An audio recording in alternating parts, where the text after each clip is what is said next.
I still play a lot of older football games, but the one that really stands out to me is NCAA Football 14. Not because I play it because it's a Madden alternative, but because I play it because it's the last college football game we've ever seen. And of course, that may change due to the new rules for college athletes being able to make money on their likeness, but for as it still stands, this is the last college football game, and because of that, it's one of the most expensive titles on the Xbox 360, constantly going for north of $70, with NCAA Football 13, the previous version, also looking at around $20 or more as well. So expensive titles. I'm super glad that I got the 14 version when I did, back when it was on sale digitally, before it got delisted like it is now, because at least I don't have to worry about the disc ever wearing out or getting scratched or anything like that. I absolutely love this game, and really I love the NCAA football series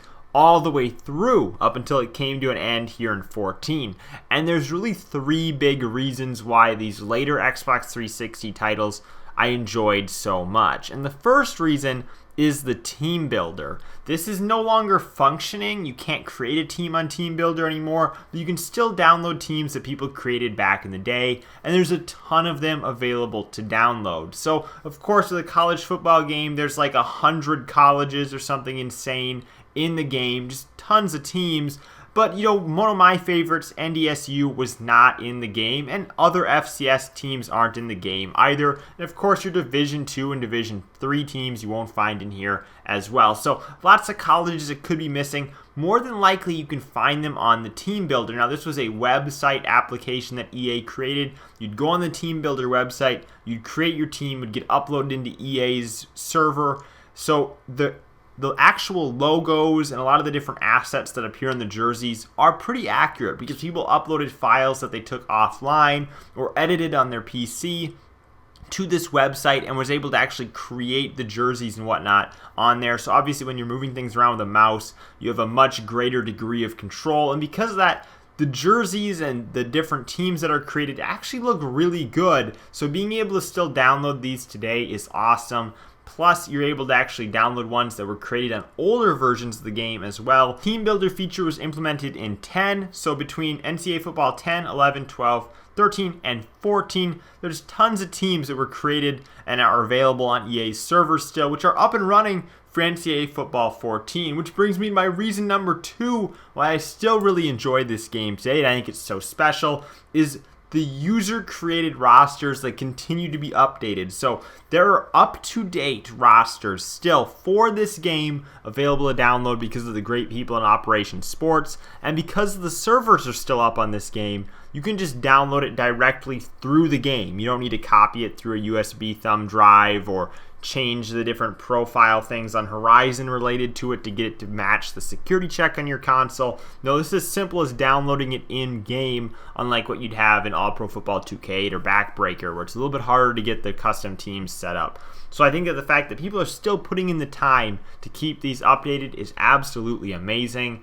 But the third thing that keeps me coming back is the dynasty mode. I have not played a football game with a deeper sort of immersive experience than the dynasty mode in NCAA Football 14, and really you get a pretty similar experience at NCAA Football 13 in my opinion. They didn't really add that many features as far as the dynasty between 13 and 14. The gameplay is significantly better in my opinion in 14. I mean, you just look at all these menus, all these stats, all the different little nuances that are tracked in this game, and you take a look at a current Madden game where you can't even see prior season stats for players if they weren't on your team that season, whereas this has got players across so many different colleges all being tracked simultaneously.